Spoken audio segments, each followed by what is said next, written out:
watching the Star Wars Reporter Podcast.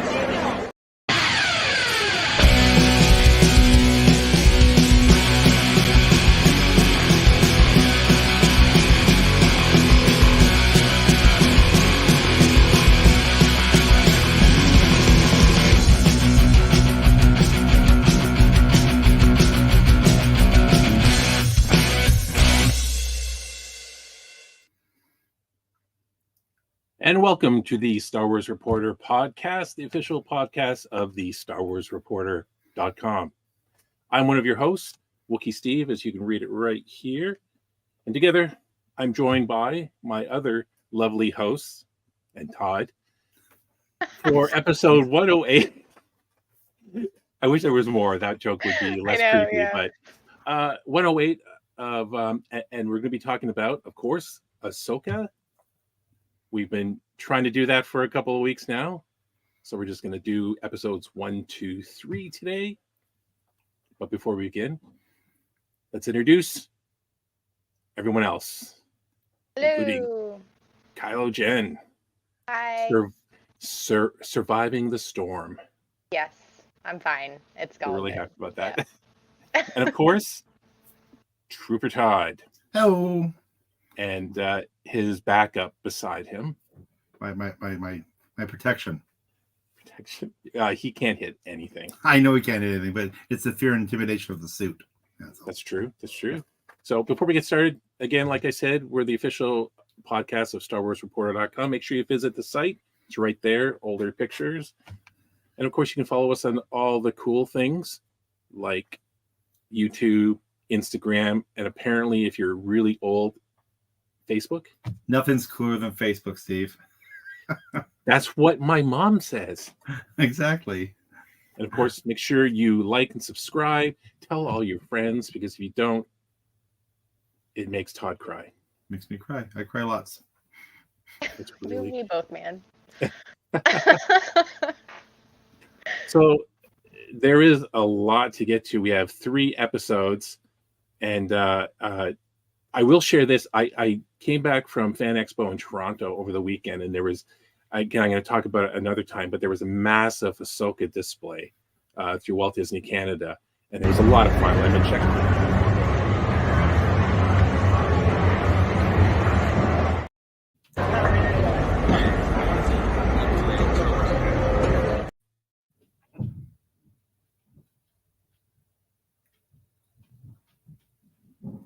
So, and I was going around doing what Todd did for the old opening that we had. Well, we still use it, where he was getting people to say, you know, Star Wars Reporter, he had Vader and of course the Yoda, which was hilarious. So I was trying to go around getting people to do it. And as I was leaving, there was this person dressed up as, I forget her name, like a Sith Lord character. I forget the name, but she was so good.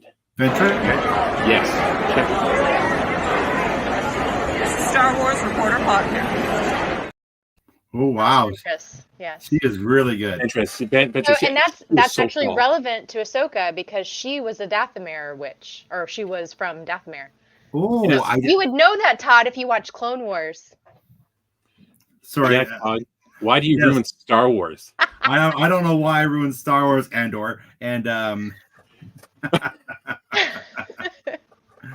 all right, so let's just get into it. Let's just get into it. So Jen is going to explode if we don't get started, because she is so excited. You can tell. I am very excited. Ahsoka, finally, after all these years, live action. Yes. With perfect casting. So it actually felt like live action Rebels. I mean, I know it's an Ahsoka show, but didn't it have that kind of feel of like, it was like I think maybe just some of the shots of like Lothal, you know, had that same kind of like, it was almost like a live action, like shot for shot of some of the Rebel. Yeah. Like that, you know, like the coming down the highway, the communications tower, like all speeder, of those kind of things. What's her name on the speeder too, right? Like that just felt so Rebels. Like Rebels. And then another thing too, that because I was like, oh, the music for, you know, I have to talk about the music. I was like, the music is amazing. This is so good. I love this. And I looked it up. It's Kevin Kiner. It's the same guy who did the music for Rebels. So that's why, like, I think it has that similar thing. Yes. I'm glad you picked up on that, Jen. One thing I really was impressed with is the music. I thought the music, especially during the title slate, right in the beginning, sort of thing. The music is leading into the animation of Star Wars, and all the faces are glowing. Right, the music's so good, and the title page when it comes, and the music's different every time. Yeah, but it just really fits and really makes a really neat vibe, I find. And like you're saying, definitely one thing I definitely agree with you 100% is that feels very rebellish. So the show, the look of everything. Like, so what's the name of the Mandalorian who's trying to be Jedi? Her name is, I'm sorry, I don't have her name. Sabine. So thanks, Sabine. When she's on a speeder bike, that's all I can think of. Like, it looks exactly like those long highways in Rebels. They do all these fighting with the stormtroopers and stuff on speeder bikes. It was very refreshing. I thought it just made you feel like home. Like you could, again, you understand this world. We've been here before. You know, it's going from animation to live action, but it really meshes well. I thought so too. And I thought they did a really good job though of explaining things, like catching people up. Like if you didn't watch Rebels, you could still jump into this world and be like, okay, I know what's going on. Like if you watch Rebels, you're immediately like, oh, it's Lothal, like the Leonardo DiCaprio meme, like, you know, like, hey. Yeah. But you know, exactly. But if you didn't, like they did, I think, a really good job of kind of giving you those hints as a viewer, like to kind of let you know what's going on, so that you, as a casual Star Wars fan or something, could jump in and be like, okay, this is what's happening. I know where we are in the timeline. You know, I know that this is post this war, you know, that kind of thing. But if you know Rebels, you know a little bit more. I thought they did a good job of that. Yeah, agreed. Yeah, it's really, you know, I've heard people calling it, and I think it is too. It's almost like the next season of Rebels, right? With Ahsoka in there. Yeah. Well, she was in Rebels. I mean, like she was in, you know, like that, like it makes sense. Like it just kind of just shifting who the main story is in Rebels, because Rebels was always very Ezra focused. He was kind of like your central character. But this is kind of just taking that central character and putting it back on like Sabine or Ahsoka instead of Ezra, because you still have your supporting character of Hera and Chopper, you know, are there kind of thing. But you know, just shifting that central role, I think. Yeah, I think that's a real positive, because Star Wars Rebels is still one of my favorites. I just remember watching that with my daughters every Sunday on Disney XD, and just loved it, because at that point I sort of missed all of the Clone Wars pretty much, and just kind of jumped into that and kept saying I'll go back and watch the others. But I kind of like the aesthetic of it and kind of the journey of Ezra. Kanan is one of my favorite Jedi, so rest in peace, Kanan. Why? We're not going to talk about it. Yeah, we're not going to talk about Kanan. But no, the whole look, he transferred the animation of Lothal into live action. It's so good. Even the Lothcat, it's awesome. My kids love that in the animation. Well, so that, go ahead. No, you go ahead, Jen. I was going to say, that is my bone to pick with Disney on this, is the Lothcat. So like they spent all this time making you care about Sabine's cat, right? Like this Lothcat, like she lovingly feeds it. It does its little like brr, brr, chirps and everything at you. And it's so cute, right? And it's adorable. Right. And then she gets on her ship with Ahsoka and just leaves the cat. And I was legitimately upset about this. Like it shows like the Lothcats out in the wild, and sure, fine, yeah, there are Lothcats out in the wild. Her cat in particular is up in a communications tower, and there's only an elevator to get up and down. Like that cat, even if she was to like release it to the wild, which it has already been domesticated, like you can't. I just want to know where the cat is. I want to know if the cat's okay. I want to know who has the cat. I want to know why she didn't take the cat with her. Like this is a plot point that I need. Okay, I think everyone should tweet at Dave Filoni right now. Absolutely, right? Like and take PETA. No, don't tag PETA. Come on now. Like I have limits. What I heard was that was cut out and delete the director's cut. It was cut out for time. Don't play with my heart, Todd. Like, they put in a shelter and stuff like that, and they gave it. You know, they took care of it. Worth putting in a shelter. That cat gave her nothing but love. No, but it's a love shelter. You don't understand. There's kids to play with it. Yeah, it didn't. They had to cut it for time. Anyway, that was my bone to pick. that I mean, the cat could have fell off and died. I mean, we don't know that. We didn't see. well, yeah. I love the That is true. I never thought about that the cat's just abandoned. Yeah, Well, like just that's the thing. Like it's just up at the top of the tower. Like how is it? It can't like. There's no natural resources for it up there. She could have did that and They said, could "Okay, have I'm showed leaving." it having its own little way to get up and down the communication tower, so it could have like been cool on its own, and I would have been okay with that. It's like okay, it's like a wild cat that like comes and stays with her, but they showed her like feeding it and like you know what I mean? Like so that's a domesticated cat. Like it's definitely domesticated for sure. Well, maybe he's got a few days of food and they'll be done. Yeah, a few days. Like how long is this adventure going to take? I'm sure the cat's gonna be fine. Yes, I'm sure. And it's interesting that back to the episode. Sorry. Like I think most people are focused on the main characters, not worried about the cat. But you bring up a really good point. Who's taking care I of never thought of it. The cat. I just want to say I loved how the texture of the cat's feet looked like chicken scales, like chicken leg scales. Yes. Well, you couldn't really notice that in the animated series, but in the live action, I thought it was like, oh, they look like chicken feet. I thought it was kind of cool. One thing right off the bat is that Dave Filoni is a Star Wars nerd because he started a series off with a crawl. Although they use an Arial font for some reason.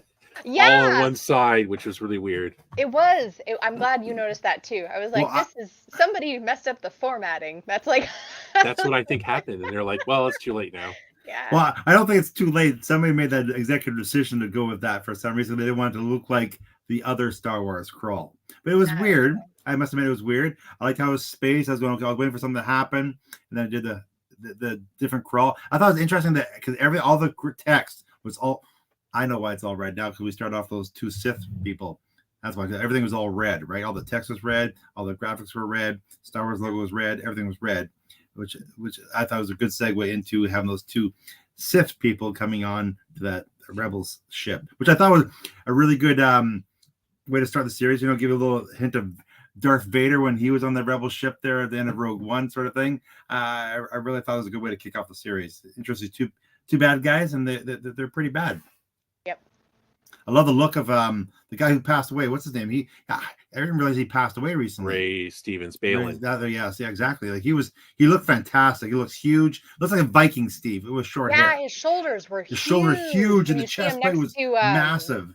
Yeah, when I was at Fan Expo, and I always do this every year. I'm like, you know what? Next year I'm going to do some cosplay, and I never do.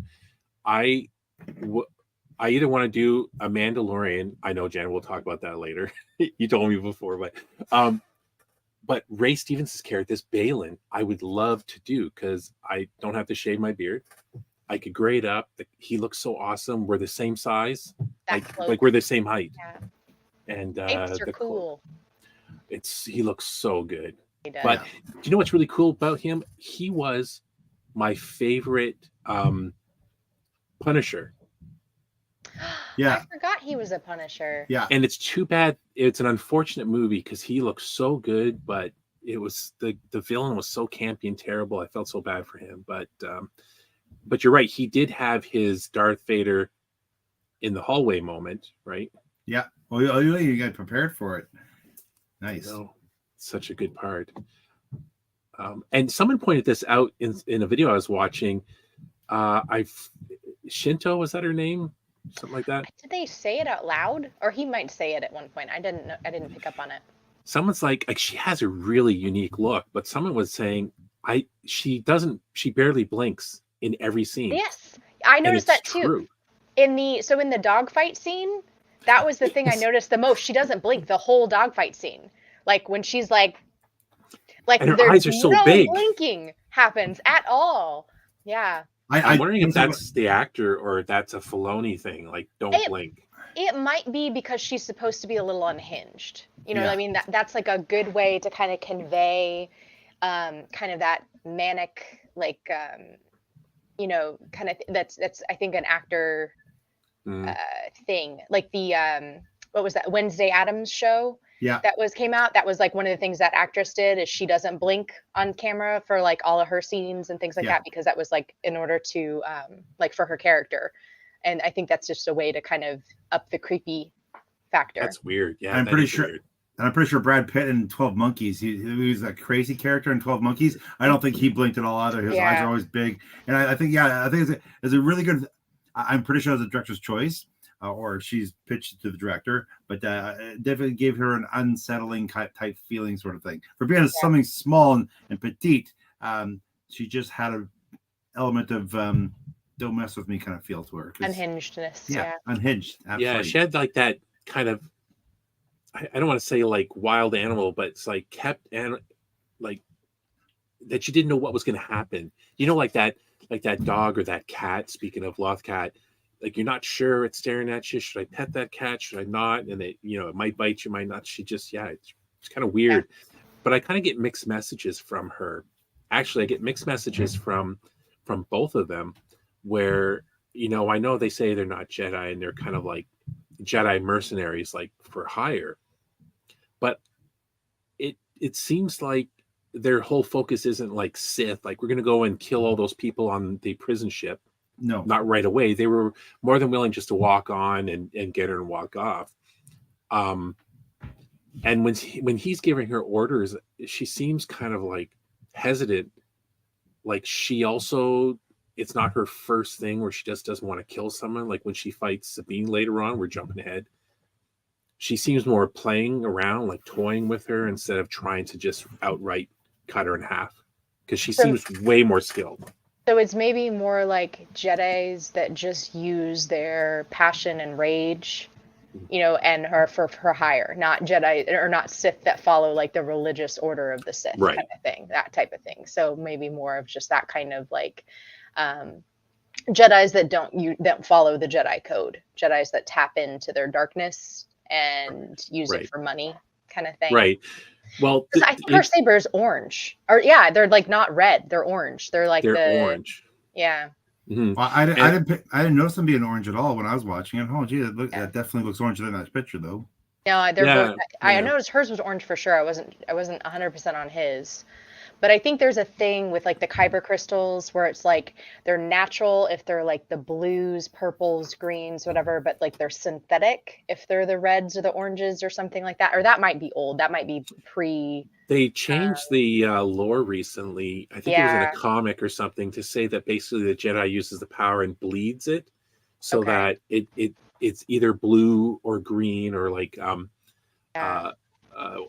with the purple mace, like his was purple because he bled his kyber crystal, and he uses dark with the blue, and it turns it purple, and so it's showing that Balin is not Sith. He's in the middle. He's kind of like not gone that far. As same with her. Well, that's one of Ahsoka's blades used to be yellow, which was a thing. I don't know if you remember in Clone Wars, one of hers was yellow, which was like a thing that was like a little like it was cool. It wasn't, but it was kind of a that's kind of, she's a like true neutral almost, which is like why her white blades and stuff are kind of a cool thing as well. Like she's a colorless Jedi. Right. Yeah. I kind of like the it's kind of really interesting, and I have this feeling that I don't know, it kind of mixes with them. Like I have a feeling that Balin and her are going to be redeemed, or she's going to be redeemed and not agree with what he's doing for the power, because when they were having that discussion at the map thing, and she was like, well, what happens when we follow her, or if Morgan gets to what she wants, and Thrawn is brought back, and he's saying this will happen, and she says, what about us? And he says, power or something. The power, more power you can ever imagine. And she looked at him, and I don't know if it's just because the way she looks, but it almost looked like she was like unsure looking at him, or if she was just like, weird. I got the total opposite sense of you, Steve. Yeah. I think she's the crazy one. I think she's the Wolverine of the group, the one that can just go kind of. That's why I think with her, I think she looks to me like a person who gets a taste of power will want more, sort of thing. Right. That's how I'm feeling. And when I see her right now, because again, the whole unblinking thing, the whole. And he might try to like stop it, redeem it, but she's already too far gone, kind of thing, and he might realize that he made a monster. Yeah, maybe kind of exactly. thing, And I can see maybe her turning on him, possibly. I'm pretty sure he's going to die. Oh yeah. I'm just gonna say that. But like even like you were saying, Steve, how she was just toying with Sabine, right? Like, and then she was like, clearly she can outmatch her. Clearly she's, which brings up my little pet peeve. Like my pet peeve is, she gets, Sabine gets impaled by a lightsaber and she just pulls it out. Like, why if you want to get rid of your enemy, why don't you just slice them in half? It's just, well, because I don't. She goes in and she goes like this. She pulled it straight out. No one dies from lightsabers anymore, Todd. Just I see so many of these memes, or like the those guys that do the impression of Obi-Wan, like sitting on the couch watching scenes from Star Wars. Yeah.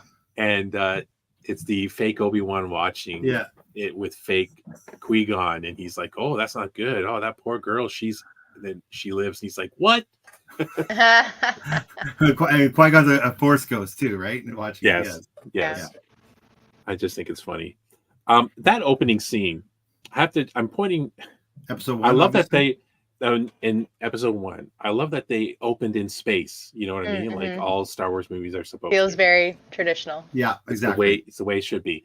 So the whole concept of how they got into the ship, it's like this ship comes up and they're like, "We're Jedi." And the captain's like, "Oh, I don't think they're Jedi. So I'm going to invite them onto the ship where we're transporting a high-profile criminal just to call their bluff." I thought that was kind of a silly way, an excuse to get onto the ship. I don't think he believed that they were Jedi. So if he doesn't believe they're Jedi, I think he thinks they can handle them. They have a huge. Then you ignore them or you blow them out of the sky. No. Here's the thing. So I think that he probably wanted to bring them on board so he could arrest them. Yes. Here's the thing. Hear me out. Because Force wielders were so rare. Remember, you only have like at this point in the timeline, there are maybe 10 Force wielders that like we know of, kind of thing. So it's a legend. It's an urban legend for most people. Most millions of people in this, universe, or billions, I don't know, will never have encountered a Force wielder. That's why like Luke is like this stuff of legends, right? Like nobody believes, like it's a myth. That's the whole thing. Han Solo and the new ones, like it's real, all of it. Because like Rey has never like encountered anybody who's a Force wielder. Nobody has encountered anybody who's a Force wielder. So if somebody is like, "I'm a Jedi," you know how many times somebody's tried to probably pull that scam? It happens in Mandalorian or something. Like somebody's like pulling a scam, right? Like they're like, "I'm a Jedi," and it's like it's all parlor tricks. And so if somebody is like, "I'm a Jedi," and wants to get on your ship, you're like, "Nice one, man." Like, turn around, handcuffs. Like that's what I'm sure he thought he was getting himself into. Like the fact that they were actually Force wielders, like that is like a 1 in a bajillion. Yeah. I agree with you 100%, Jen. I think that he was overconfident that his security detail would be able to handle whatever came in, because obviously they're not Jedi, they're going to lie. And obviously, my biggest issue with the whole entire security team, one of those guys, those characters were the race of Admiral Akbar, and he has fins. He's got fins for hands. How's he going to grab a blaster? That's all I kept saying to myself. How's that guy going to grab a blaster? That's all I was thinking. He's there for moral support. Do you know what I hate about the security, like the New Republic uniforms? The color. It's like that bright, cheap-looking royal blue. Yeah. And maybe it's my eyes. I wish it was just a little darker because it looks so bright. So they looked more like the Empire? Just darker blue. Just slightly just navy darker. Blue instead of like charcoal gray. I think Jed's on something that they're trying to go the opposite direction of the. But it's much. It's so bright. Yeah. It always looks funny to me when I see them coming out. Like in episode 4, right? A New Hope, right? The Navy guys on the ship, right? They had the black vests and the white shirts, and they look meaner. But you're right. If you can't hold a blaster because you have fins, you should be there. That's not really like an equal opportunity kind of position there. Like security detail, like you must be able to. But if they're in water, that guy'd be off the charts. That guy's off the charts. Underwater apprehend, arrests. They're good. Yeah. Like to me, like I'm sorry if you can't hold that blaster, you're not on the team. I'm sorry, you're gone. But he was in the back, so maybe that's why he's in the back. I don't know. But he didn't make it anyway. I think he got sliced in two. But okay, so that opening scene with Ahsoka, at the old temple, trying to find what turns out to be that key. Map. Very cool looking scene. I wonder if they did that filming in that kind of studio that they have where it kind of surrounds. It looks so cool. I love how bright it was. And did it remind anybody? It was like Fifth Element kind of feel. Like it definitely had my notes. Yeah, especially when it came up, and it was the exact same kind of shape. Like when the map was inside that little charcoal, I guess thing she broke up, but it was the same kind of triangle kind of shape to it. It was definitely a Fifth Element feel to it for sure. Yeah, or like a video game too. It had that kind of like solve the puzzle, get the thing. I liked it. I thought it was really cool, really beautiful. It was a very cool. And seeing her fight the HK droids, the assassin droids, it was really cool. I like that they're using a lot of droids. It must be so easy for them to do droids now in any of these things because they don't need to squeeze some really thin dude into it and make him move around. Now they just the voice of David Tennant now, which is so cool. That's David Tennant. I know, he's so good. Oh, he's so awesome in it. I love it. I love he's the perfect sassy British man for a droid. It's great. I love this. I keep saying his name wrong. Hu Yang. Mm-hmm. It's so prequels. It's so the design is so Clone Wars. And I know he's supposed to be old, right? But he's supposed to be like a droid from the Jedi era kind of thing. So I'm actually surprised at how much a role he has in the show. Like he's had quite an impact on the storyline. How convincing Ahsoka take Sabine on and convincing Sabine to go back. Like really, he orchestrated that whole entire thing. And I love the fact when Sabine comes in and starts doing, oh yes, by the way, you have the least talent I've ever seen in my whole entire history of training Jedi. I thought it was great. He builds her up and knocks her down. Yeah, it's been a really long time since I've watched it, but I think there was a droid that taught the Padawans how to make lightsabers, which might be the same design as him. That's what he said that he did, though. Yeah, that's what he did. You know what? David Tennant might have voiced that droid in Clone Wars. Now that I'm thinking about it, we might need to go back and Google that, or somebody might need to tell us because I think I saw that on Facebook, that the fact that David Tennant was doing the voice of that character. Okay, because I was going to say, I remember that. Now that you said that for Clone Wars, I was like, oh yeah, there's that episode. Because it's really cute. There was one of them was a Wookiee Padawan. He was making his lightsaber. I remember that was really cute. It was a bunch of it was just it was like a bottle episode, where a bunch of Padawans go get their kyber crystals and make their lightsabers, but it's a droid that helps them with it. Yeah, he's a very interesting droid because he's very old. Isn't he hundreds of years old? He's got to be, yeah. Yeah. Because he's ancient. He was talking about all, teaching the kids, how to make their lightsabers. But he's got 75% of original parts. He does. How does he do it? He just himself. He puts cream on before bed every night. How he does this is because he stays. Remember, he wasn't close enough to Ahsoka in the beginning of the movie. He's staying at a safe distance. Yeah, staying far away. Yeah, that's what it is. He stays away from the action. I think he's got self-preservation programmed into his programming because that's one thing he seems to be really good at. Yep. I think it was funny too when she's down in the chamber solving the little things. After the second one, she solves. I'm like, okay, wait a minute, what's going on here? So basically, solving the riddle is doing this. Yeah.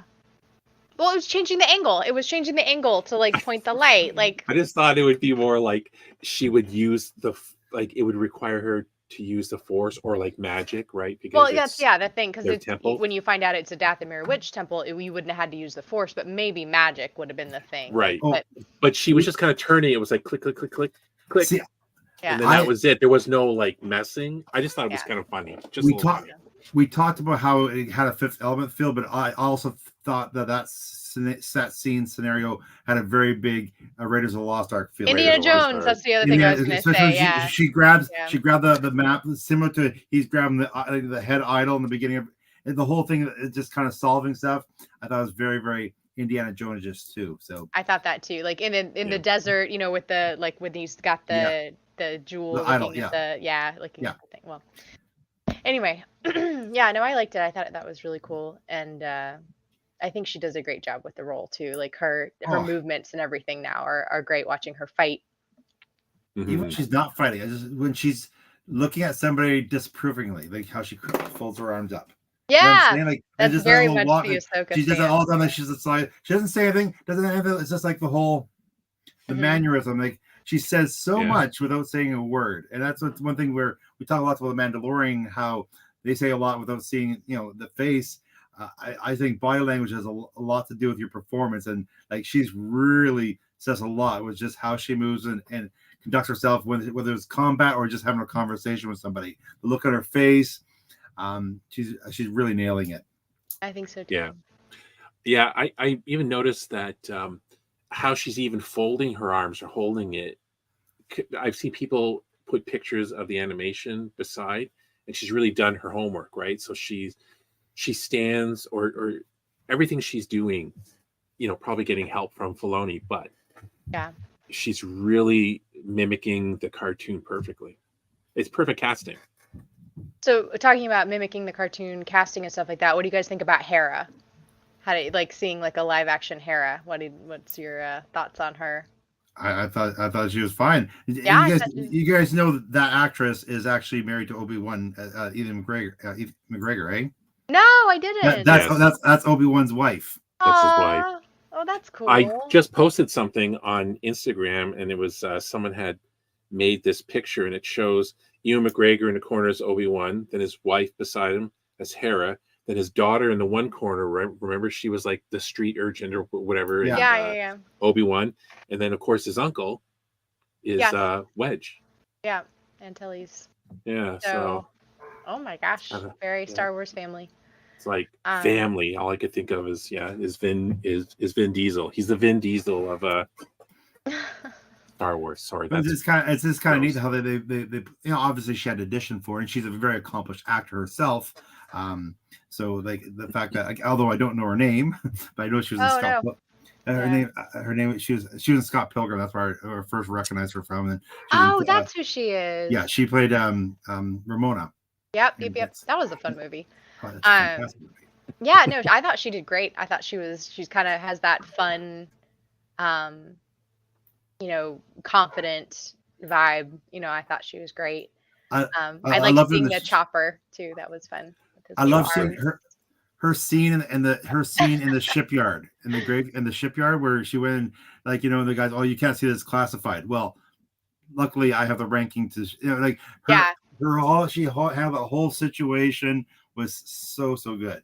Yeah, that confidence is very much the Hera thing, where like nobody really, like, even when people try to like talk down to her, even when people try to whatever, she's just very much like calm and collected and in control, and that's what makes her a good pilot, right? That her character, that's the kind of the thing. So I really liked that she kind of carried herself in that way. Obviously did some character research, or had some good direction from Filoni or whatever. So yeah, she was one of my favorite characters in Rebels, and I just love the Ghost, the ship, which we haven't seen yet. I thought when she jumped in the shuttle, I thought she was gonna go up to the Ghost. I really did. Yeah. I had a thought, because we haven't seen hers and Kanan's son Jason yet, so I thought for sure he would be introduced. No, you see, flying the ship in. 3? He was in episode 3. But I thought, because in that first 2 episodes, I thought, okay, I bet you we're going to see him fly in with the Ghost, and then she puts that little ship she's in is kind of like the shuttle that kind of connects into it. Yeah.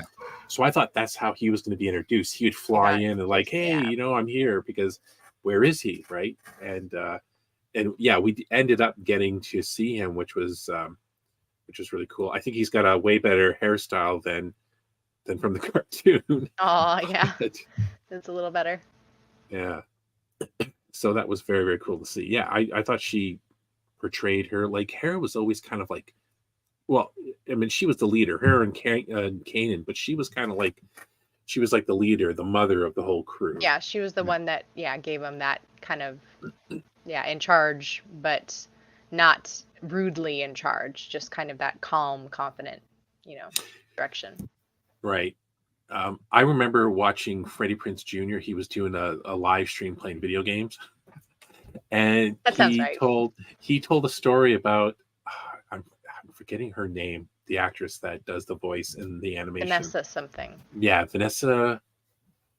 Anyways, yeah, that she was very much like Hera with the cast. That she was like he would call her like the mother hen. She would, get everyone in order and doing stuff. And if there was a charity that reached out to them, she would kind of herd everyone and get them to do it. And she was very much Hera in real life. So I thought that was very, very cool. So he actually told, I'm not going to get into it, but I asked a question, and I think I made a comment that I said that Prince was the greatest singer that ever lived. And then he had a Prince story, which is really cool. He met Prince when he was a kid. Aww. So through his godfather, his uncle was Bob Wallace or something. He was like karate champion and stuff like that. And he met Prince. And yeah, anyways, he had a whole bunch of stories. Every time I made a comment, he was in between getting killed playing a game. He would answer these questions. But anyways. That's cool. Yeah. So I want to show this. The one problem I had, and maybe a lot of people have been talking about it, was the pacing of the show. And I understand everyone says slow burn, slow burn, slow burn, slow. But I have to show this video because it makes me laugh. I'm just going to share the video. And this guy kind of says it perfectly. Hang on a second. I haven't found this pace slow at all. Well, here, I like what he says here. The Ahsoka TV show is finally here, and it is by far one of the slowest pace shows I've ever I don't think watched. it's the slowest pace. It's just glacial. I've seen people defending the show saying that it's just a slow burn or a slow build. And here's what I have to say to that. See, that's not very entertaining, is it? It's like, I'm going to say something, but then I take a long time to say it. And then just sit there, staring at you. When the scene should have been over 2 minutes ago. Okay. So yeah, the guy doesn't know what he's talking about. I'm sorry. There was a couple of scenes where I do agree. I did agree with him where I was like, this is taking a long time. Like sometimes it'd be like 3 or more seconds in between each statement. They're having a conversation, but there's long pauses in between them saying something. Or it almost felt like, in soap operas back in the day. Well, Jen, you might not be old enough, but back in the day where it was like melodramatic, and they would be like, Todd, how could you? But Todd would turn, walk a few paces, turn back, and then say, because, or whatever, you know what I mean? And in especially the first episode, a little bit in the second episode, there was a lot of that. And if there was just like little cuts here and there, or if they just kind of sped things up. And I know they're supposed to be, there's emotional scenes and stuff, but I mean, he overdid it. I thought it was just kind of funny. It made me crack up when I heard him do that, because I wasn't expecting it. And I was like, okay, that's kind of funny. Like, I mean, what do you guys think? You don't think it was slow? I don't think I'm a person, if it's slow, I'll say it's slow. And I feel like I'm a type of person that has to be a good pace. It has to have purpose, and it has to have all sort of stuff. Like, I hate westerns when people just riding the horses for no reason at all. I just hate it. I didn't feel this way at all. I didn't feel like, even the scene when she's like trying to figure out to find the map, or we had no idea what she was doing, but the choice of shots, how it was built, I really enjoyed. There was no dialogue for 3 minutes, it seemed like. Yeah. Right. But again, I didn't.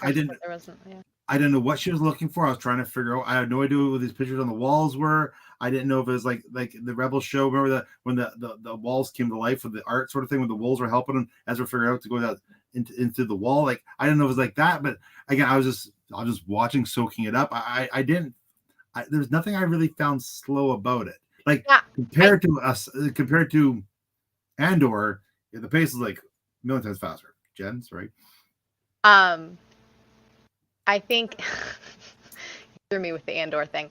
I think I think that there's a difference between like a show being paced incorrectly, paced slow, and just being okay with silence, right? And just being okay with no dialogue and music or subtle music.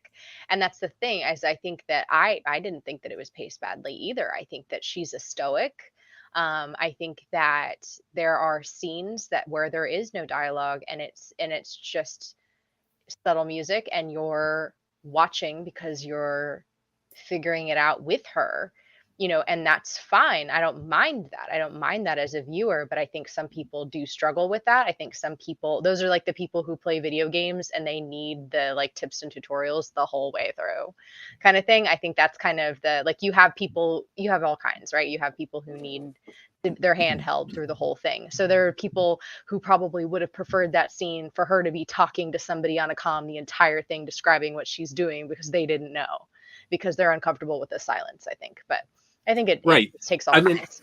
I mean, for me, I was watching. Speaking of that scene where she's trying to figure out the key, and she's just kind of walking around the room. At one point, she's standing.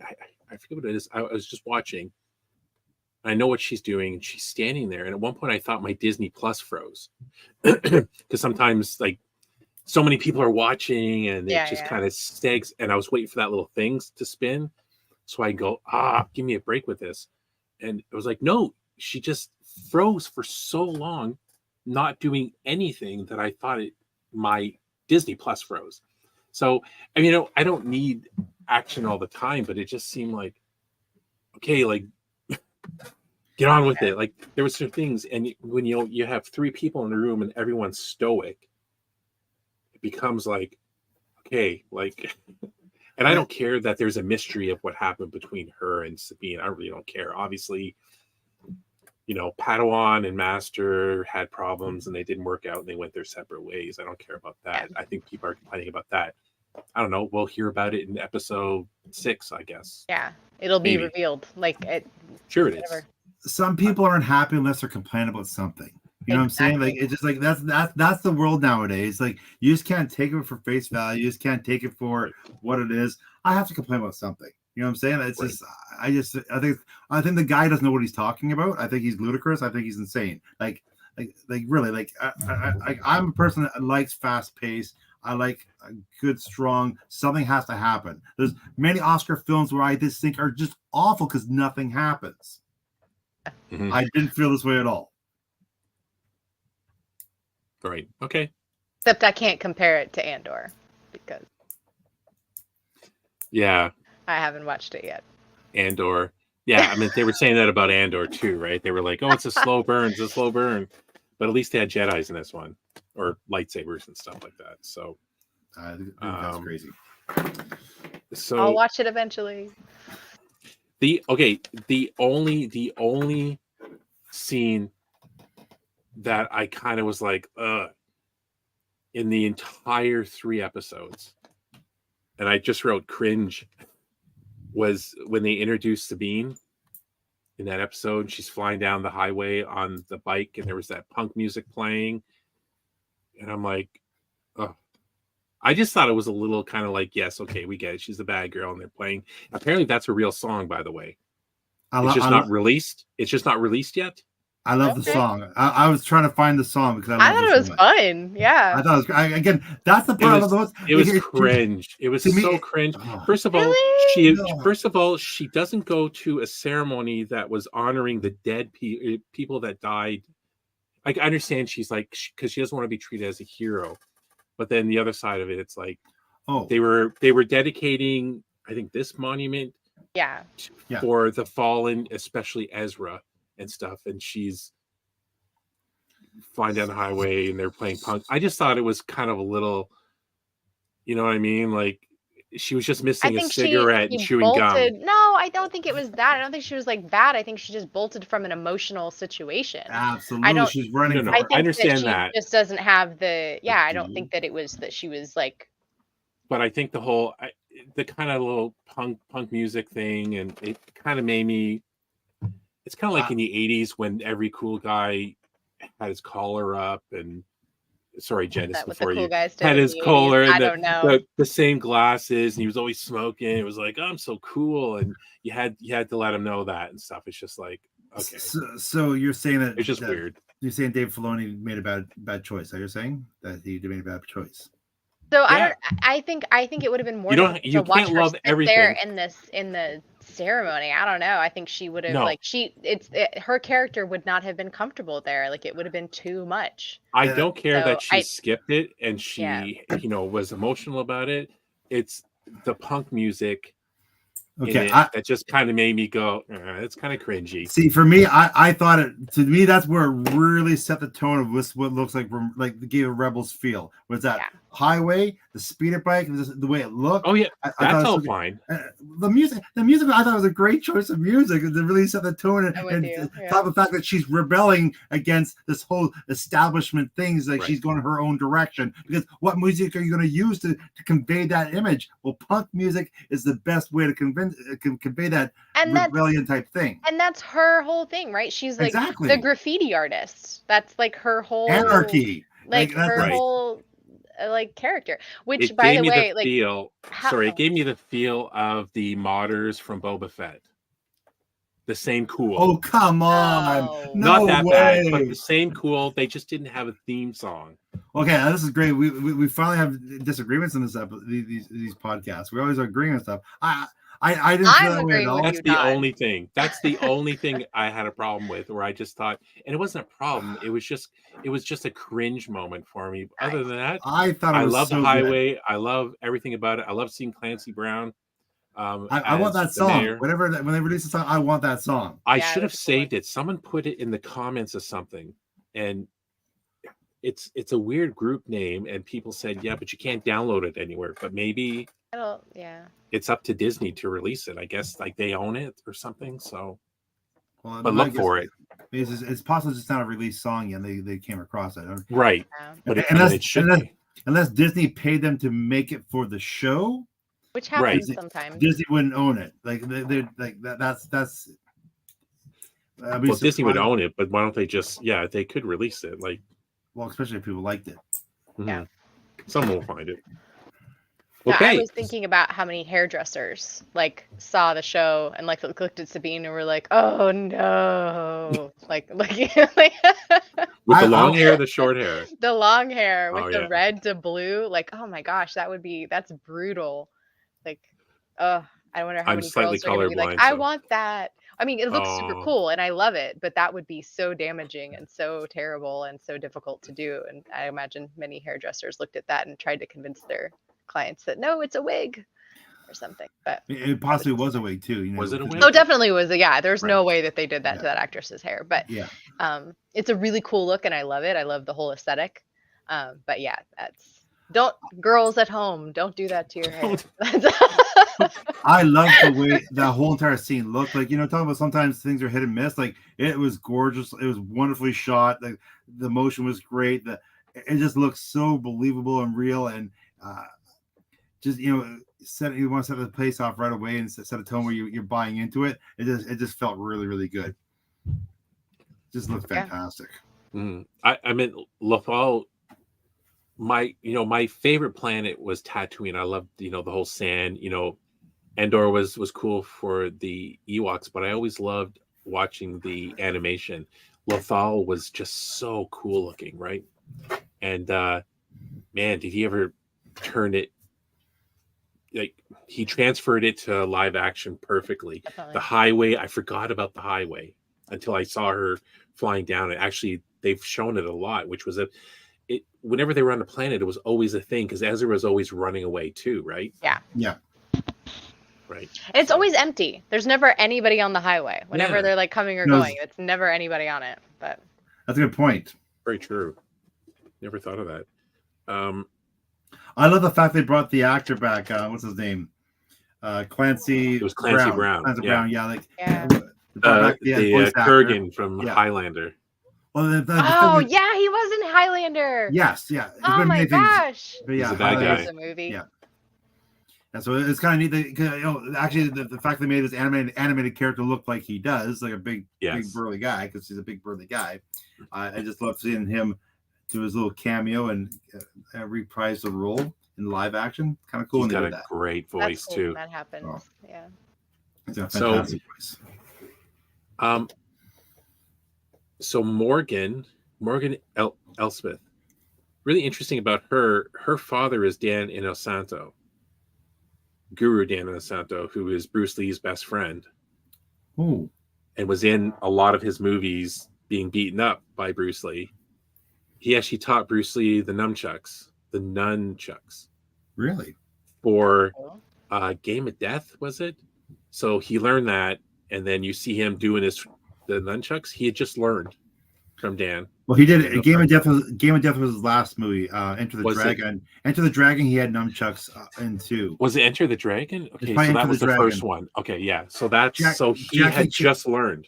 Jackie Chan was one of Jackie Chan's early movies too, where he's actually one of the extras that gets beat up by Bruce Lee in that nunchuck scene in Enter the Dragon. Yes. Oh, fun. Yeah. Yeah. So it's really cool. So she's got an actual martial art background. So when they fought in Book of Boba Fett, her and Ahsoka, she's got a background. That's really cool. All right, so cool thing, Todd, that you might not know because Clone Wars, but Clone Wars talks. Sorry, wait, I'm keeping. Every time you say Clone Wars, I'm going Andor. I know. I'm keeping track. I'm keeping track of this show called Clone Wars. Tell me about it. So anyway, one of the cool things about the Dathomir witches and stuff like that, there's actually a lot, like Clone Wars talks about them a lot because like Asajj Ventress, has a whole big storyline, she's from there, stuff like that. But the males on Dathomir are actually, Darth Maul and his brother Savage are the males on Dathomir. So that's actually the male species or the male variety of the Dathomir natives or whatever looks different. And so there's actually, it's a couple cool episodes if you want to just like go find those ones, because Savage, Maul's brother, is actually like purchased to be like a fighter for hire kind of thing. So he is like just like a dude living on the other half of the planet. And so somebody like buys him because he's like big and scary, and like the Dathomir witches like take him and basically like enchant him to make him stronger, faster, better, like all that kind of stuff. And that's before Maul gets picked up like as a force wielder kind of thing. So like they get ripped apart. They're brothers, they're younger and they get ripped apart. But so they're actually also from Dathomir. That's their. That's what. If there's one thing about Ahsoka I found is that I didn't know a lot. I didn't know anything about the witches, sort of thing. So that obviously is what. If I felt anything, that's one thing I felt that I was a little lost on. So those episodes are really cool too. And like I said, because like Asajj Ventress too, like when Dooku like decides that he doesn't want anything to do with her anymore, like she runs back to the witches because she has no one. Kind of thing. And so the witches like try to help her take revenge, but like there's just different things like, and I think their planet ends up getting destroyed at one point too. And like everybody does in Clone Wars, but I mean, Clone Wars pulls no punches, man. Like everybody. There's a lot of people just don't make it in Clone Wars. That's true. Who knew the war is bad, right? Yeah, right. It's right there in the title. Like all those people killed in Andor. Listen, man, like I started a new job. Like things. It's one season, crazy. 12 episodes to like seven seasons of Clone Wars. I love that the two of you had done this battle. I just wanted to feel part of it for a minute. So anyway, I'm trying to like dish you guys into it. You know what makes Dave Filoni brilliant for Star Wars is, I mean, the billions of connections and lore and cameos and all the Easter eggs all through the episodes, which is really, really cool. Like, I mean, I got this picture pulled up right now. this is episode 3 when they're in that ship fight, right? Mhm. Sabine kind of reminded, and actually the same headset that Mark Hamill, that Luke Skywalker used, right? Oh yeah. This just thought scene, that- the training scene, it's kind of like Yeah. Kanan, or it could be like Luke, right, in A New Hope. Now, and the map. Oh wait, hang on, wrong map. Wrong map. Yeah, I was. Wait, hang on, Wrong this map. map. Oh wait, Oh wait. wrong map. Wrong Oh, map. okay, There you go, this there you go, map. wrong map. Okay, Yeah, there yeah. we go. Yeah, Yeah. that map. I found many of these points you're bringing up here, Steve. Was I just totally lost my thought. I'm sorry, the map thing's got me. I'm so sorry. That was good. That was It good. was so Steve. Well good. You're It's talking kinda about funny. stuff that I thought was relatable. Sorry, go on. I'm sorry, guys. I screwed up. The map joke got me. So, Okay. and this scene here, that whole scene was completely Was it one the for one asteroid, scene of fighting. the last scene of Star Wars Rebels. I thought they did that Yeah. brilliantly as well. So the Sorry, dogfight yeah. scene in episode 3, like with the Yes. dogfighting and stuff like that. Yes. That I really like that. Was that what you were going to talk about, Todd? Was that what he's coming No, back it to? wasn't what I was going to talk about. But I have something to say with the dogfight. Go ahead. Okay, Jen. so that was one of the things too I really liked, because like the music is obviously Kevin Kiner, but like it has that same feel as almost the John Williams stuff. Like he does a good job of kind of tying in John Williams themes with his own. Like he doesn't write completely in that like leitmotif style, but he does use themes. Like Thrawn's theme that he wrote is really cool. It's that deep, like low organ dirge kind of sound, and he's got an Mhm. Ahsoka's theme and things like that. And they're not like super, like you can't pick them out like you can with John Williams stuff, like unless you're really paying attention. But he does a good job. So I thought the music for that like fight was really cool. It was very similar to, you know, the feel of those kind of Star Wars things. And it was kind of almost like the you remember the Jango Fett and Obi-Wan chase kind of thing. It felt like that, where they're going Oh. through the whales and stuff like that. Kind Yes. of almost felt like that scene with the, so it felt very Star Warsy. I really like that Mhm. scene. I now remember what I was going to say. All those pictures you were showing, Steve, all those similar scenes. I thought Yeah. even the dialogue they used was very close to the original dialogue in the original Star Wars movies. Like just the wording was off a little bit, but they're pretty much saying the same thing, just used a little bit different wording. I thought that was kind of neat. And Right, like going- Ahsoka in this scene was using a lot of similar yes, stuff. Well, it's like, you know, lessons of the Jedi, right? It's always the same, right? Yeah. Like, the but even truth the is gunner, truth. when Sabine was in the gunner, they even kind of said the same. I got one, just like when Yeah. they said, "I got one." They didn't say, "Don't get cocky, kid." I was But- hoping she was going to say that, I like was under her breath. So did I. I was hoping because it was. I go, oh, it's so similar how it was shot and put together. I thought for sure they're going to say, "Don't get cocky," but Yeah. you But know, yeah, she would say it under her breath, like when she's flying, like "Don't get cocky," something like or, that, like, right? you know, it was something. I mean, it's a like, ship full of women, so like maybe good like well, Jenna, or is they saying Jenna? Don't You get go, cocky. girl. Jenna I don't doesn't know, get yeah. cocky or something, you know, something like that. But yeah. even go back to what we're talking about. Oh, no, I just forgot what we were talking about again. I like the design Well, of the her ship. ships. I like Ahsoka's ship, like the whole like the Yes. pedaling thing that they have, and the way like it like the Yes. the ship. Mm. That's a really cool ship design. Like I have not liked a ship design like that one in a long time. As we're talking about ship designs, I really did not like this dogfight. The ship the girl was, the female it was in, I like that design. The other ones looked like biplanes, and They did, yeah. it drove me nuts because one thing we talk about when it looks like Earth stuff, it just takes you out of the moment. I thought they Yeah. looked like biplanes from World War II, and I just thought it Yeah. took me right out of it. Well, they were doing that in the scene, right? Even with how the camera was coming in and shooting Yeah. at it, it was. Yeah. They made it look just like those planes going after the bombers, which was George Lucas's influence for all the fighting in like A New Hope and stuff, right? But except his stuff didn't look like this. It didn't look like that. I just was thought it looked close. too just. I just didn't like I really didn't like those ship designs. The one was really how it's bulky and clunky. I like that one, but the other one was just too. Yeah, I just didn't like them. Here's a question for you guys: who do you think this guy is? Oh yeah. I was gonna ask you guys because he's got the Inquisitor blade, right? The Mhm. the He dual does. size Inquisitor blade that does the helicopter thing and everything. Yeah, I've heard rumor, Star Killer, because If it's Star Color, then it's gonna be Sam Witwer. Sam Witwer's in the credits. Name has been in the credits for 3 episodes. You're kidding! Oh my Yeah. gosh, I may be so I'm more excited about that than anything else. Oh, he's so cool. So you play the games then? Oh yeah, Okay, I didn't know you did. sure. Okay. I have it Yeah, over yeah. here. I have this. No, second but one. Sam Witwer is like one. Oh, we talked about him last time. He's Man, the that would be biggest. so cool. He is up Oh, I hope there it's for him. Star Wars nerdist. There was a video recently that I saw where he corrected Dave Filoni on something. Yeah. We And talked Dave about was that like, last time. yes, Yeah, it he was was so like, cool. it shocked Dave. He was like, I corrected Dave Filoni. He was so proud of himself. Oh my gosh. He is such a I nerd. hope it's Star He is Killer. such a nerd. You actually So think it's good. gonna be Star Killer? You actually think it's gonna be the actual? I mean, maybe character? a Nah. similar character. I don't know if they could. I don't know if they can. They go Well, I mean, because the directly way with it? that ended, Well, the thing is, the game has open endings because Yeah, either one that's you true.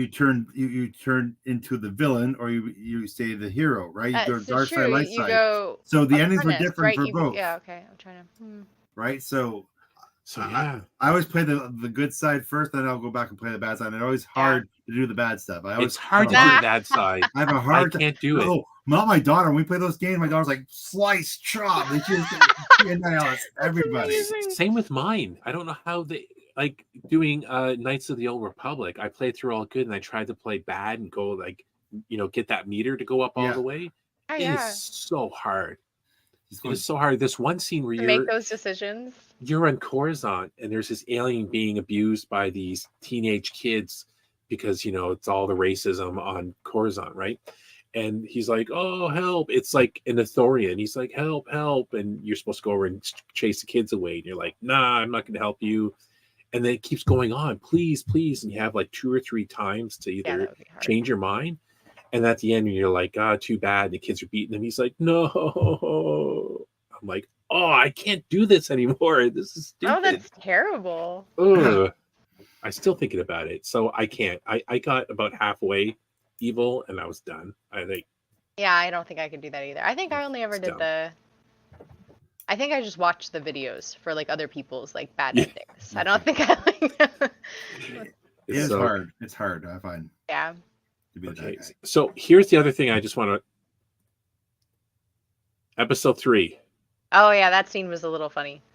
That when she came out, and okay, that's the other thing. It's not cringe. I was just like, oh, Yeah. it's too much cartoony, and It felt Clone Warsy. It felt like something that they would have done in Clone Wars. Those are kind of the weird, crazy Yeah. Anakin things where he was like, I'm just gonna go fight. I'm gonna go fight somebody in space, and he'd be like, okay, Anakin. which is cool in a cartoon. Yeah. But It's hard to here I was pull like, off. she is not. I thought she had like a shuttle. She was going to go out and do something. And Yeah. when she walks out in that suit, I was like, okay, it took her 30 seconds to get in it. And then the Yeah, other ships that's the took so long to come back around. That's really where I had to, suspend my disbelief. Is it Yes. only took you 30 seconds to get into that suit? And it's just, I know everyone's like, it's just a show, it's just this, but it's so funny. Yeah. And someone I was talking to said, why didn't they just continue shooting the ship, blow the ship up, and she'd be gone with it? But they shot at her. And I guess, I don't know, I just thought it was kind of funny. Well, that's what I was thinking too, the deflecting those, because isn't that their blaster things on a ship? I don't know the science. Their ship, though. Yeah, that's what I mean. That's supposed to be. Oh no, I'm gonna make some nerds angry. I was gonna say it's the protons or photons. I don't remember which ones it is. Photon torpedoes in Star Trek. Wrong. Okay, so it's the other one. That's not true. So photon torpedoes are not Star Trek. Sorry, they're on X-wings, right? Okay, so that's what I'm saying. But whatever this is different than a blaster, right? Can you deflect those with So a no- lightsaber? So here's the situation. Those things were like biplanes. Biplanes just have little machine guns. Okay, think so it's just like a laser. That's It would why still be a bigger caliber, right? Yeah. Like, How yeah, do the caliber on a laser ship. calibers work though? It I did- need to know. it Is didn't it look How just do the you same, but bigger? caliberize a laser? Exactly. And they kind of did the same thing in the Obi-Wan show. You remember when they were rescuing them from the Imperial space, the base, and they had that snow speeder like 20 yards from Reva blasting Yes, like and crazy. And she- she was just like, do. And I thought, it's got to be a bigger blaster caliber that isn't, because you've seen him deflecting things and being moved from blasters. So why not a big ship? Yeah. It just seemed Yeah. weird. But the physics, man, the physics. I'd like physics, to know. I know. I agree with you guys 100% here. Like I totally forgot about that scene. Like now that you mentioned, Actually, yeah, I forgot about it too. I was going, oh yeah, right. She did get up there pretty fast, and oh yeah, I must admit, there's one scene maybe I didn't care for was that for Yeah, sure. that's me too, probably. But I'd forgotten about it, honestly. Thanks for ruining what I thought was a really good show, Steve. Now you brought up that little flaw. I agreed with thanks, you 100%. Steve. You know what? I'm going to go watch Andor. I'm just kidding. But point, Andor didn't have a lot of these little flaws, so it's. I get it. I think you're right though. The point you brought up is very cartoonish. You know what I'm saying? Where you can get away with an animated show, because it doesn't have to make as much sense. But as soon as you go to live action, sometimes it just doesn't. Yeah. It doesn't work, right? The space opera should make sense. Well, comic books, right? They transfer comic books to film. They have to change a little things to make it feel a little bit more realistic, right? So this is where an incident where maybe that one should have been discussed a little bit more, fleshed out. Maybe how can we get around this without making it look too campy? Yeah, I mean, other than that, I mean, and again, it's that blue that bugs me so much. I don't know why. The blue, you talking about the uniforms again? Oh, that blue of like it's that New Republic blue. Like, well, I'm not Imperial, but I want to shoot them. Okay, you know why? I can tell you why it's blue, because their face is orange. It's as complementary colors, right? The opposite ends, orange and blue, are opposite ends. So that's probably why they did that. What do you think? Here's my theory. What's going to happen with Sabine? Here's her trying to. That was kind of a funny scene where she's trying to make the cup move, and someone actually made a character poster of the cup. I thought was funny. It was funny, and it was the Wookiee Roars, the Facebook. I saw it on their Facebook page. They posted this as a joke. They're like, "I love all the character posters in this," and it was like, "You win this round." So that scene, you tell the guys talking about being slow. That scene, there's no dialogue. It's just, but again, I still thought it was so powerful that she's trying, and it just doesn't work yet, right? Like, but she is being silly in it. It's kind of it. I found it funny because she's doing stuff and it is kind of funny. I think that one of two things is going to happen with Sabine. Either she's going to kind of give up on the Force, and Ahsoka will be like, "Yeah, I don't think the Force is for you," but she'll have the lightsaber abilities and she'll embrace more of the Mandalorian side again. Because I wish I would have wrote down the quote, but it was kind of like it was Ahsoka and Hayun were talking about it, and I forget what he said, but she was like, I just want her to be her. So that might be the hint that she might just need to get back to being a Mandalorian, or because of all the foreshadowing from Hayun about the worst Padawan ever and all this kind of jokes about how bad she is, that she's going to turn it around and be like ultimate Jedi Padawan by second last episode. I don't know. I think, I don't see it going that way. I think that it's really cool that there is like a female mentor relationship kind of thing happening, though, because there's not a whole lot of examples of that I can think of.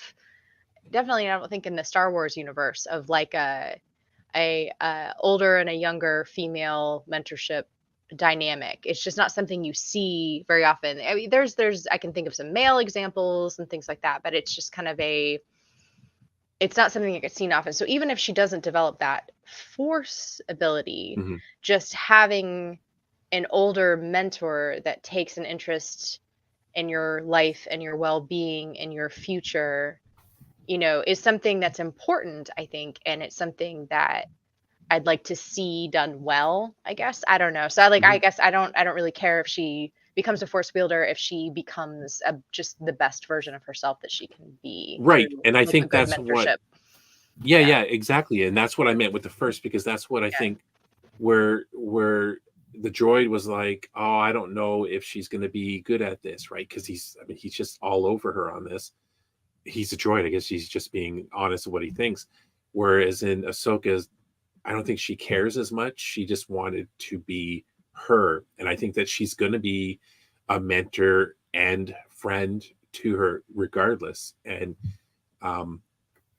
I just know when Kanan in the animation was training Sabine on, using the darksaber when she had it at the time.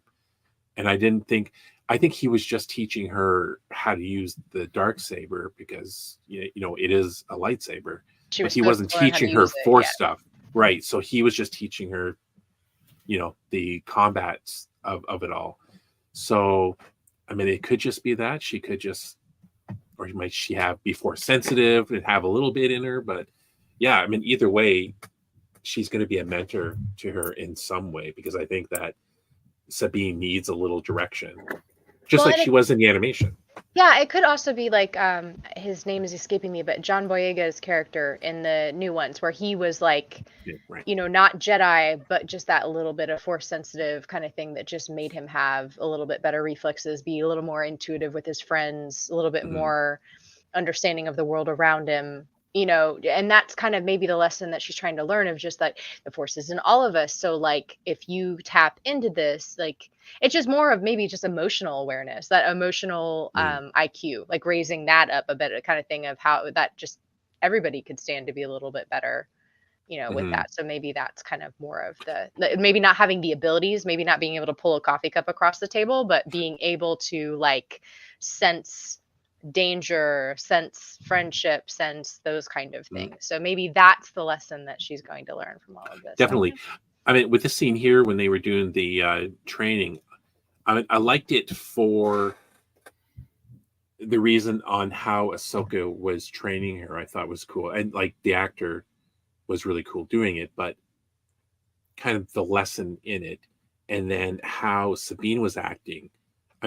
She had her skills, but there was times she was just swinging, and using the anger. And when she got to the point where she was just swinging like crazy, that's when Ahsoka swept her foot, which I thought was cool, because that's what I would have did. I would have went in and kicked her leg, and then she would have fell flat, because she was also forward, right? She wasn't in her, what we used to call it in Muay Thai was in your fighter stance, right? Which was like your safe zone, right? You're here. Like whatever, boxing stance, fighting stance.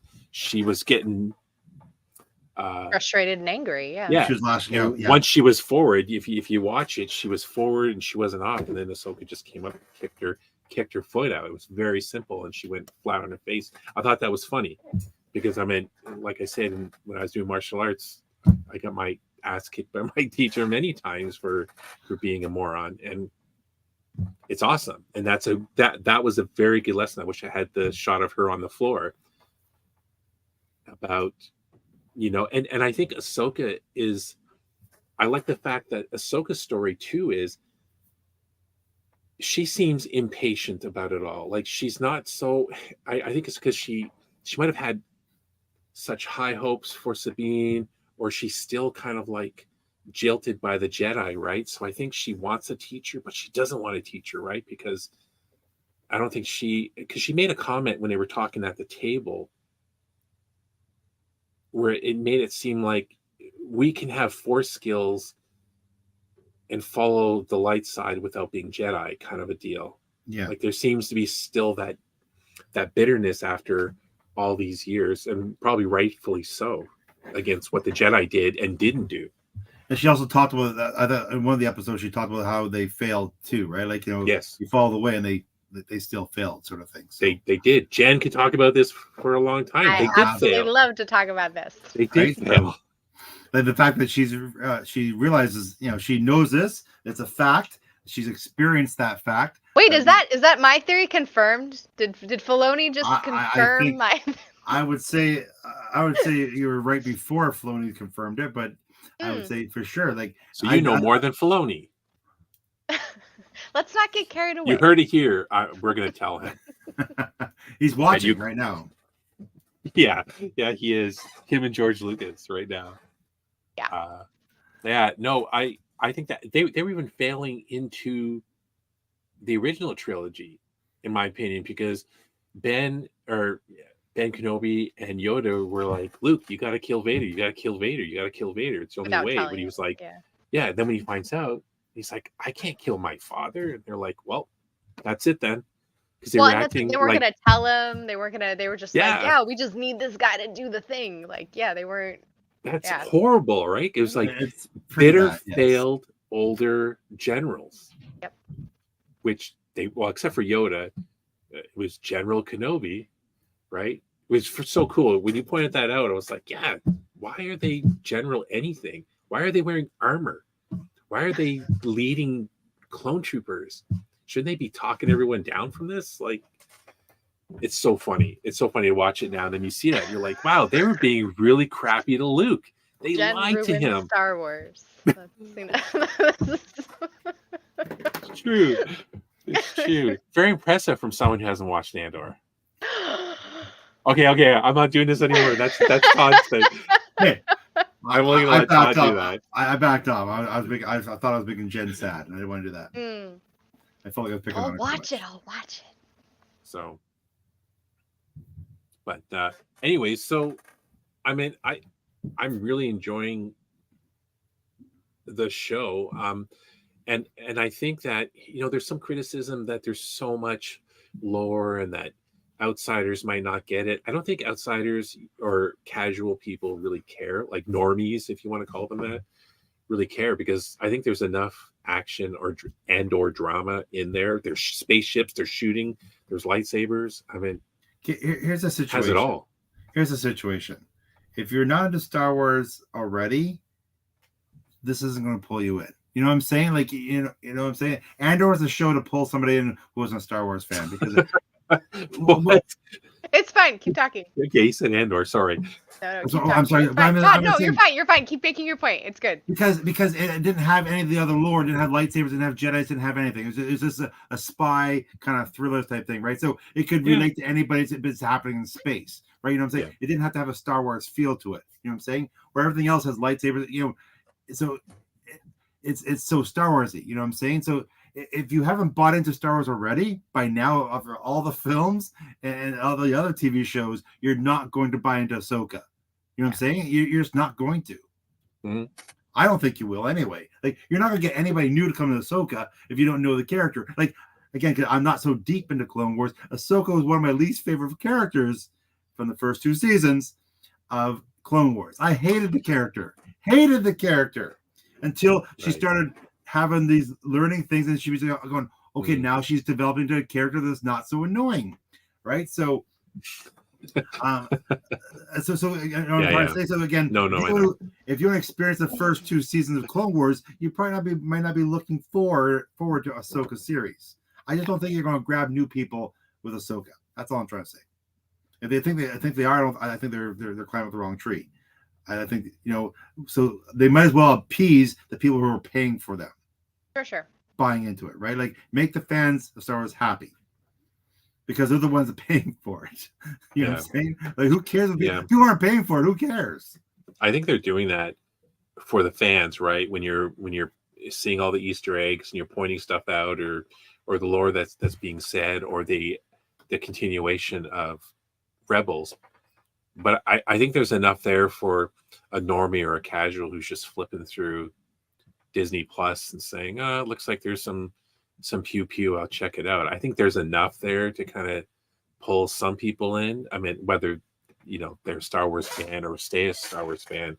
I just think because I right now they're saying the viewership has come out on it, and it's about Andor numbers, which is below, it's like would be the 3rd highest ranked, which is really interesting to me, because aside from everyone wanting to see Ewan McGregor and Hayden Christensen back together again on screen, I thought maybe I shouldn't say this, maybe more people wanted to see Ahsoka on screen.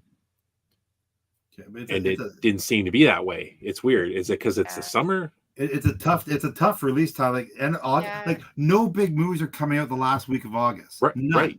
Right. This is the last. It's leading up to Labor Day. People getting their last of their vacations done. Like, like I didn't watch the first week. Right. I know the guy I was at camp with. I was telling you about Steve. I met a guy at camp who's a big Star Wars fan. He still hasn't watched any episode because he's still at camp. So because you're still there, yeah. Right. So how many other people are away? So I just think it's a terrible. They should have waited second week of September. Yeah. Everybody's back in. Boom. No one's going anywhere. Hey, what's the start of the fall season? New shows start up in the middle of September, right? The new fall season starts. To me, it's a terrible release date. Terrible release date. You're right about that, I think. I did think it was great that they went from that they've been doing that like Wednesday, you know, at midnight. And by the time everyone wakes up, you know, all the journalists have already watched it and posted articles and spoilers about it. I love the fact that they went Tuesdays, which makes it make more sense for Tano Tuesday, but at a time where people can watch it. Like, you know, when people used to get in front of the TV at a decent hour and stuff, like 6 p.m. on you know, the West Coast and 9 p.m. on the East Coast, and it's just perfect. And that was a good idea. But it's true, like late summer is probably a terrible time to launch a show. They should have waited. Everyone's back in school. They're into the groove again. Everyone's kind of back to normal at work. They're in the groove again, and then drop it then. But maybe are they working around some Marvel shows that are coming out? Is that probably why? I don't know of any Marvel shows. I don't know of any Marvel shows coming out right now. I can't think of one of them. Mm-hmm. So, you know, I thought maybe they were trying to beat getting the show out before Marvel shows came in, so they weren't competing. Well, I think What If's coming out soon. The second season of What If's coming out soon, but or maybe they don't want to compete against other series. Like I think that Invincible starting up soon. I think in Prime is soon, maybe. But still, again. Mm-hmm. I just think it's weird, and maybe people will catch up by the middle. You'll see it move. It seems weird that it's got Andor numbers when I think it has more to it than Andor did.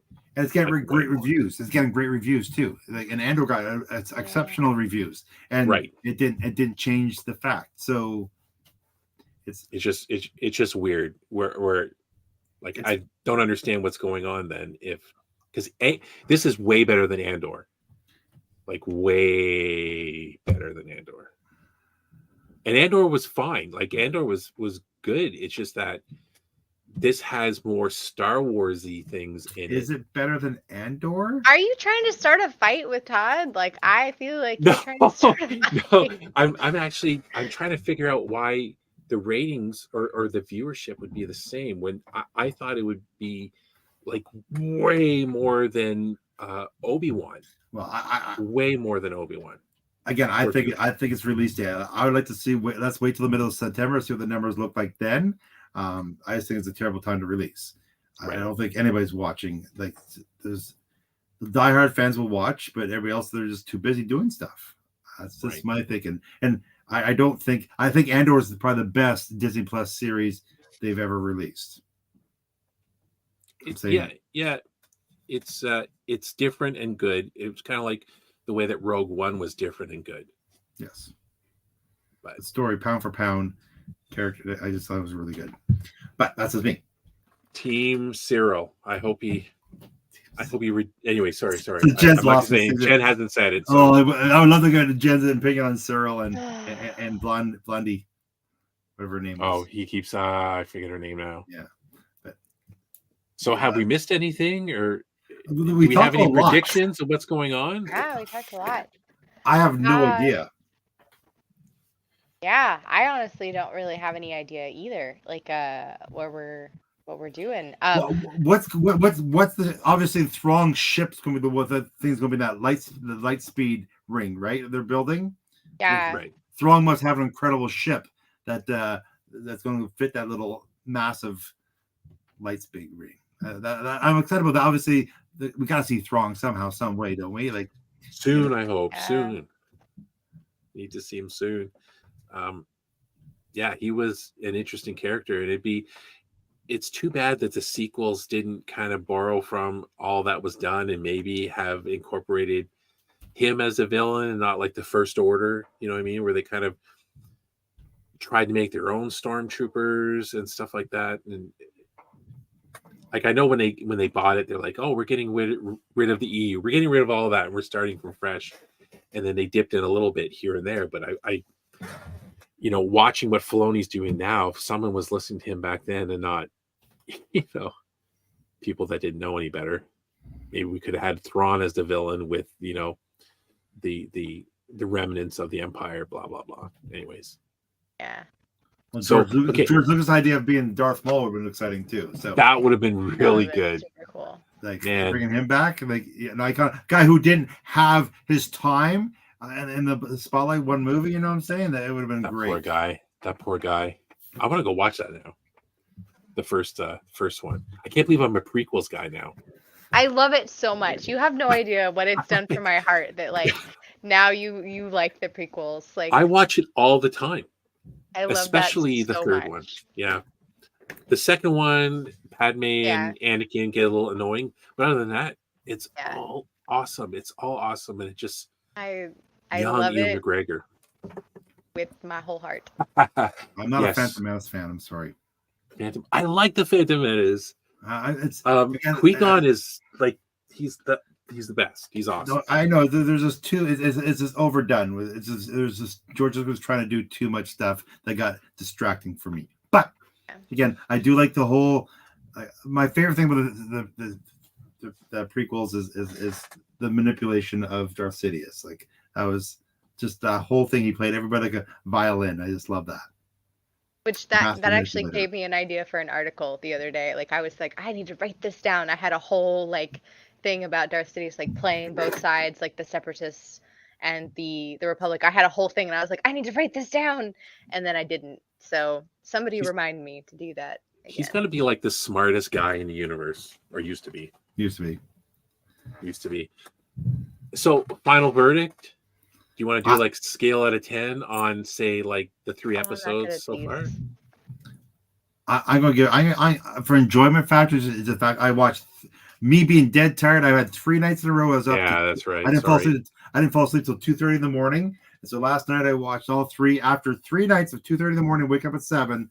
I'm going to give it like an 8. I really enjoyed it. It's solid.